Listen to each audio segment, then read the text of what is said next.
It's a fantastic demonstration of what's possible in the state of art in biomanufacturing. Photosynthesis is the system by which most starch is produced on planet Earth today. That is, plants convert sunlight and use water and carbon dioxide to make starches. And starches and sugars, which are what carbohydrates are, account for 60% of human calories. And we get all those calories from rice, wheat, potatoes, which are grown on about 60% of our acres that we farm on planet Earth. In plants, there's a series of these chemical reactions. And what these guys did is they isolated and created a couple of specific proteins, which are a class of proteins called enzymes. And what an enzyme is it's a protein that can take different molecules and combine them and force them to react and make something new.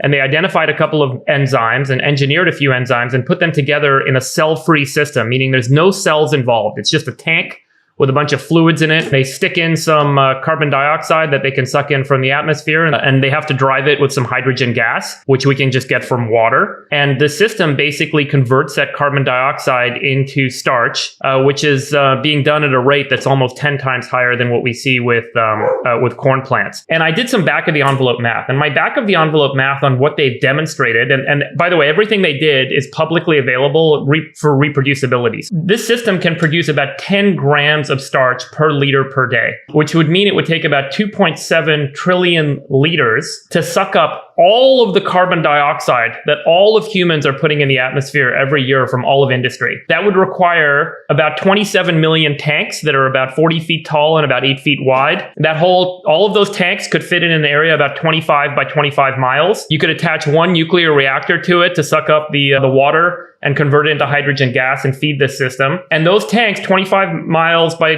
25 miles, would take out all of the carbon dioxide on planet Earth and convert it into usable starch. And that starch, by the way, that system could be tuned not just to make starch for consumption. It could be used to make biofuels. It could be used to make bioplastics. It could be used to make anything that's hydrocarbon based. You can kind of think about this being the entry point to a series of production systems that we could use to make.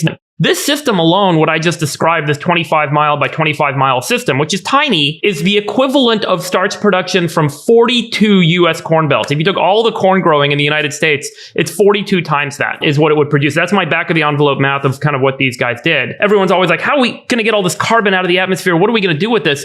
Where there's a will, there's a way. The science is here today. 27 million tanks made out of plastic. You could probably get that stuff produced, a couple $1 billion.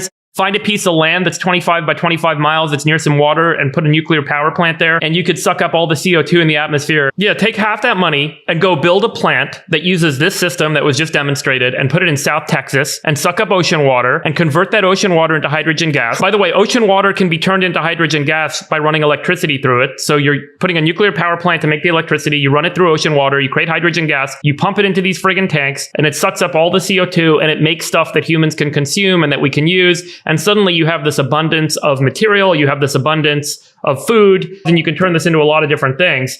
And, this kind of goes to the point I've been making for a while. If we want to invest in infrastructure, this is the sort of thing that both solves climate change, creates jobs, and has extraordinary economic return potential built into it. I mean, think about going to Mars, right? What are we going to do in Mars? We're not going to grow friggin' fields of corn and grow cows and stuff, right? You're going to need a system that literally takes the molecules that are in the atmosphere there, uses some electricity that's probably going to be produced by a nuclear power plant, and convert those molecules into what you want to make and consume. And that's what we can do on Earth today. The systems are going to get better, they're going to get cheaper, they're going to get faster. And that's why I'm highly optimistic about solutions to climate change in this century. It's not about an if, it's about a when. And, the when is going to be defined by the willpower of how we are going to allocate our people and our capital resources to solve these problems in the near term. We have the tools to do it.